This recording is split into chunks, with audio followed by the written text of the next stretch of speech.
اعتکاف کے دوران موبائل فون کا استعمال کرنا جائز ہے یا نہیں، یہ نیت اور استعمال کے طریقے پر منحصر ہے۔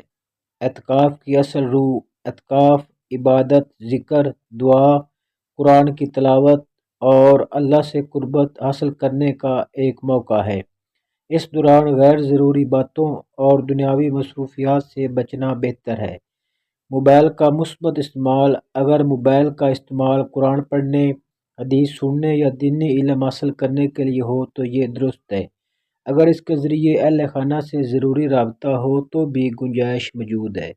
موبائل کا منفی استعمال: سوشل میڈیا، غیر ضروری چیٹنگ، فلمیں، گانے یا وقت ضائع کرنے والی سرگرمیوں میں مشغول ہونا اعتکاف کی روح کے خلاف ہے۔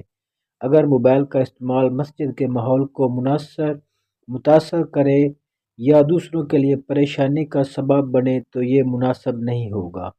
حدیث کی روشنی میں رسول اللہ صلی اللہ علیہ وآلہ وسلم کا ارشاد ہے، جو شخص اللہ کی خاطر ایک دن کا اعتکاف کرتا ہے، اللہ اس کے اور جہنم کے درمیان 3 خندقوں جتنا فاصلہ کر دیتا ہے، اور ہر خندق کا فاصلہ مشرق و مغرب کے برابر ہوتا ہے۔ طبرانی اور بہقی۔ یہ حدیث اعتکاف کی عظمت کو واضح کرتی ہے، لہٰذا اس موقع پر دنیاوی مشاغل میں وقت ضائع کرنے کے بجائے عبادت میں مشغول رہنا زیادہ بہتر ہے۔ اعتکاف کے دوران موبائل کا استعمال جائز ہے، مگر صرف نیک اور مفید کاموں کے لیے۔ غیر ضروری اور دنیاوی مشاغل میں مشغول ہونے سے اجتناب کرنا چاہیے تاکہ اعتکاف کا اصل مقصد پورا ہو۔